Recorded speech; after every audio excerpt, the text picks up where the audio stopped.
दोस्तों, सितंबर का महीना चल रहा है। अब बारिश थोड़ी थोड़ी कम हो गई है और बिल्कुल सही समय है हमें अपने एडेनियम पर विशेष ध्यान देने का और कुछ ज़रूरी काम हैं उनको करने का, ताकि हमारे एडेनियम अच्छे से ग्रोथ भी कर सकें और कलियां प्रोड्यूस कर सके, पौधा फूल भी आ सकें। तो पहले मुझे भी ज़्यादा जानकारी नहीं थी, मैं गार्डन सॉइल में ही एडेनियम को लगा देती थी और पानी का भी ज्ञान नहीं था, तो पानी भी बराबर देती रहती थी, जिससे बहुत सारे पौधे खराब भी होते थे। और धीरे धीरे आप लोगों के सहयोग से, संपर्क में आने से हमें भी जानकारी हुई कि गार्डन सॉइल में नहीं लगाया जाता है, इसमें सैंड की मात्रा भी मिलाई जाती है। अब मैंने इसमें 70% सैंड मिलाना शुरू किया। सैंड मतलब हमारे लखनऊ में जिसे मोरंग बोलते हैं, कंकड़ पत्थर वाली सॉइल में लगाना शुरू किया। आप देख सकते हो मेरे सारे एडेनियम काफ़ी हेल्दी हैं और सितंबर के महीने में फ्लावरिंग पर भी आ गए हैं।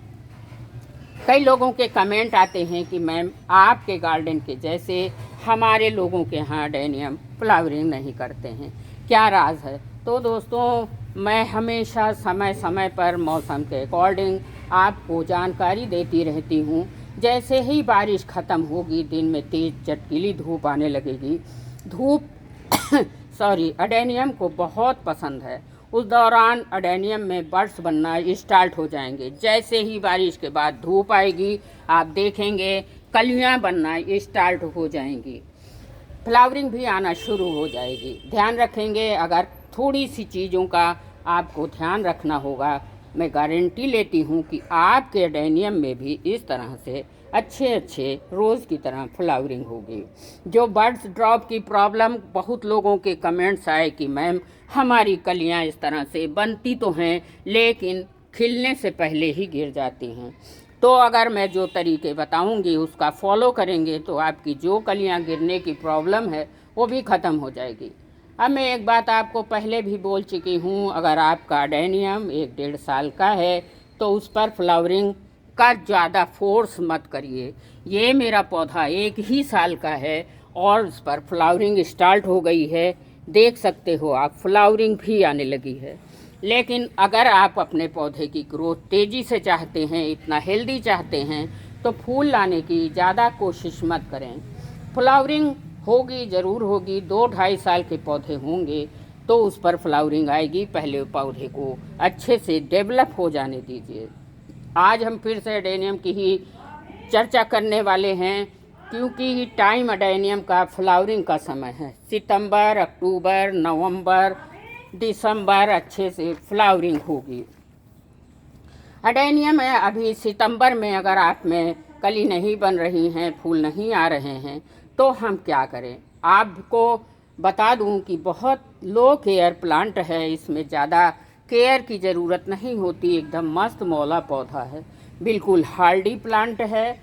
मैंने तो कभी भी इस प्लांट पर कोई भी इंसेक्ट नहीं देखा। हाँ, सुरक्षा के तौर पर साफ फंजीसाइड का इस्तेमाल मैं ज़रूर से ज़रूर करती हूँ, तो सुरक्षा के लिए साफ का इस्तेमाल आपको भी करना है। यहाँ पर आपको बताऊंगी कि एडेनियम को फ्लावरिंग के लिए तैयार कैसे करना है।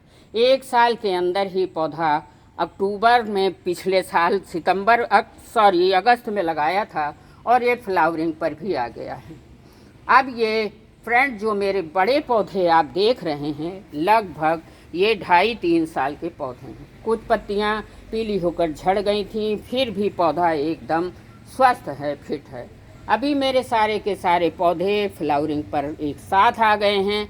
10 दिन पहले इस पर एक वीडियो बनाया था कि कोई भी कलियां नहीं थी, कोई भी फ्लावर नहीं थे। मैंने इस पे कौन सा फर्टिलाइज़र डाला है उसका वीडियो आपके साथ मैंने शेयर किया था। तो हमारा ये पौधा कलियां भी प्रोड्यूस करने लगा और फ्लावरिंग पर भी आ गया। सबसे पहले आपको यूज़ करना है लिक्विड फर्टिलाइज़र। इस पर आपको नहीं देना है, क्योंकि बारिश अगर किसी समय आ गई तो आपका फर्टिलाइज़र देना बिल्कुल बेकार हो जाएगा। आप अगर केमिकल में जाते हैं तो 052-34 का इस्तेमाल कर सकते हैं और 0050 दोनों को 1-1 ग्राम ले लीजिए और मिलाकर अच्छे से बना लीजिए मिक्सर। फिर अपने पौधों पर अगर स्प्रे कर देंगे तो भी अच्छा होगा, जड़ों में दे देंगे तो भी अच्छा होगा।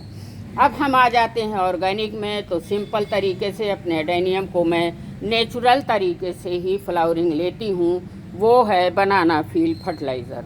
सभी को मालूम है कि बनाना के पत्तों में, छिलकों में बहुत अच्छे पोटेशियम होती है, तो हमें बनाना का फील का इस्तेमाल करना होगा। देखिए, मैंने एक डिब्बे में छिलकों को पीस कर ये भर लिया, आधा किलो करीब है बनाना फील्ड फर्टिलाइज़र। इनका यूज़ मैंने 15 दिन पहले किया था और कलियां और फूल तुरंत आने लगे। 10 दिन के अंदर ही इसका रिज़ल्ट देखने मिल जाएगा। अगर आपके यहाँ बारिश आ रही है तो ये प्रोसेस नहीं करिएगा, जब धूप निकले तभी करिएगा। दोस्तों, इस समय का आपको एक रिटेंशन और बताना चाहूँगी कि इस समय अगर किसी समय बारिश आ गई, सितंबर में भी कभी कभी बारिश आ जाती है, तो आप सरसों की खली का इस्तेमाल बिल्कुल ना करें। सरसों की खली में बहुत सारे माइक्रोन्यूट्रिएंट होते तो हैं, लेकिन कभी कभी बारिश में फंगस भी लग जाता है, तो आप माइक्रोन्यूट्रिएंट का इस्तेमाल करिए। मैं सागरिका का माइक्रोन्यूट्रिएंट इस्तेमाल करती हूँ। इसका इस्तेमाल आप 1 लीटर पानी में 2 बूंद डालकर स्प्रे कर दें। इसी तरह बड़े प्लांटों में भी, आप छोटे प्लांटों में भी डाल सकते हैं। और ध्यान रहे कि कब कब आपको डालना है, महीने में 1 बार ही डालना है। इससे आपके पौधे में माइक्रोन्यूट्रिएंट की कमी ख़त्म हो जाएगी, पौधा फ्लावरिंग पर भी आ जाएगा। तो सबसे पहला काम ये करना है, बारिश जैसे रुक जाए, साफ फंजीसाइड पाउडर लीजिए और पानी में घोलकर अच्छे से स्प्रे करिए। वाइवैक्सीन है, ट्राइकोडर्मा है, आप कुछ भी ले सकते हैं। बस आपको ध्यान रखना है कि मेरी तरह एडेनियम लवर हैं, अगर इस तरह फ्लावरिंग चाहते हैं, बड़ी बड़ी साइज़ के फूल चाहते हैं, तो साफ पाउडर का इस्तेमाल आपको रेगुलर ही करना होगा। अगर आपके पास नहीं है तो मंगा लीजिए, नर्सरी पे भी बहुत आसानी से मिल जाते हैं, क्योंकि हमारे एडेनियम बड़ी मेहनत से पलते पोसते हैं और बहुत मेहनत से ही बड़े होते हैं, और अगर ये ख़राब हो गए तो बहुत तकलीफ़ होती है। तो इस तरह से बारिश के बाद आपको बहुत सावधानी रखनी है। अगर आपने 1 तारीख को डाला है कोई भी फर्टिलाइज़र, तो आप ऑर्गेनिक में हैं तो 20-25 दिन बाद डाल सकते हैं, केमिकल में हैं तो 1-1.5 महीना बाद ही डालेंगे। बस इतना सा काम अगर आप कर लेंगे तो आपके एडेनियम एकदम बूस्ट फ्लावरिंग पर आ जाएगा, हेल्दी कलियां प्रोड्यूस करेगा और इस तरह से ढेरों फूल देने लगेगा। दोस्तों, यही इन्फॉर्मेशन थी आपके बीच में शेयर करने की। अभी से एडेनियम को तैयार कर लें, सितंबर, अक्टूबर, नवंबर, दिसंबर तक आपके पौधों में इतनी अच्छी फ्लावरिंग होगी। आई होप आपको जानकारी अच्छी लगी होगी। अगर अच्छी लगी है तो लाइक शेयर करिएगा, फैमिली फ्रेंड्स में शेयर कर दीजिएगा।